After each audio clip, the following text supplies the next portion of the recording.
നമ്മളവിടെ പാടത്തേക്ക് കിടക്കുവാണ്. അവരുടെ കൃഷികൾ കാണാൻ വേണ്ടിയിട്ട്, അവരെങ്ങനെ കൃഷി ചെയ്യുന്നത്.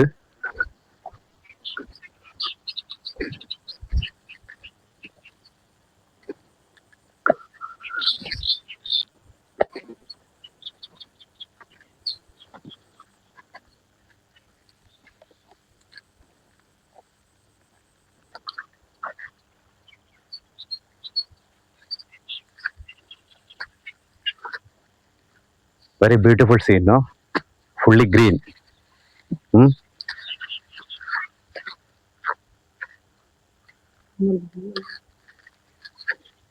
ഒരു മുണ്ടി അവിടെ ഇരിപ്പുണ്ട്.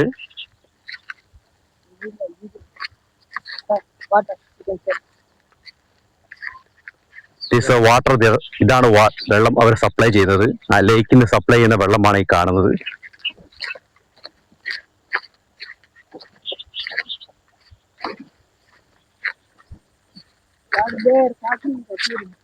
What? You can see cement factory from here. Can you show that is cement factory? That's a Maha cement factory, no? Yes. Maha cement factory or Maha cement factory. Adana cement factory. കഴിഞ്ഞ ദിവസം ഞാൻ അതിനെ കുറിച്ച് പറഞ്ഞായിരുന്നു introduction. ആ കാണുന്നതാണ് cement factory. പകൽ എന്നുള്ള വ്യൂ ആണ് കാണുന്നത്. മഹാ സിമെന്റ് ഫാക്ടറി അത് ഇന്ത്യയിലെ ഏറ്റവും വലിയ സിമെന്റ് ഫാക്ടറി ഒന്നാണ്.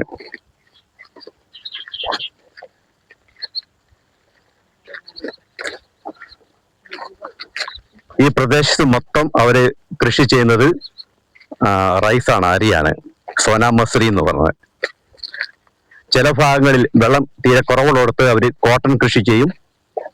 പിന്നെ മിർച്ചി, നമ്മള് കറിക്ക് ചേർക്കുന്ന മിർച്ചി അവർ ധാരാളമായി കൃഷി ചെയ്യുന്നുണ്ട്.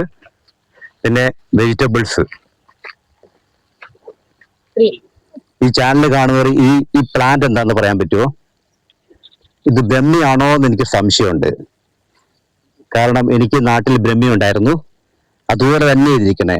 അങ്ങനെ ഇത് ബ്രഹ്മിയാണെങ്കിൽ ഈ പ്രദേശത്ത് ഇത് ഇഷ്ടം പോലെയുണ്ട്. You know what is this called? This plant. But ഇവിടുത്തെ ആൾക്കാർക്ക് ഇതിനെ കുറിച്ച് ഗ്രാഹ്യമില്ല. പക്ഷെ ഇത് ബ്രഹ്മി തന്നെയാണ് തോന്നുന്നത്. ടേസ്റ്റും അങ്ങനെയാണ് കാണുന്നത്. ഈ വെള്ളം വരുന്നത് ആ ലേക്കിൽ നിന്നാണ്. ഇവിടുന്ന് വെള്ളം കൃഷി സ്ഥലത്തേക്ക് മാത്രമല്ല, ഇതിന്റെ അപ്പുറത്ത് ചെറിയ ലേക്ക് ഉണ്ട്, അങ്ങോട്ട് സപ്ലൈ ചെയ്യും ഈ വെള്ളം. അവിടുന്ന് ആ ലേക്കിൽ നിന്നും വീണ്ടും മറ്റുള്ള ഏരിയയിലേക്ക്, അഗ്രികൾച്ചർ ഏരിയയിലേക്ക് വാട്ടർ സപ്ലൈ ചെയ്യും. ഇവിടെ അടുത്തുള്ള വില്ലേജിലൊക്കെ ഈ വെള്ളം പോകുന്നുണ്ട്. 90% of Melacheruvu agriculture land, no? 90%. Full of agriculture. Full agriculture.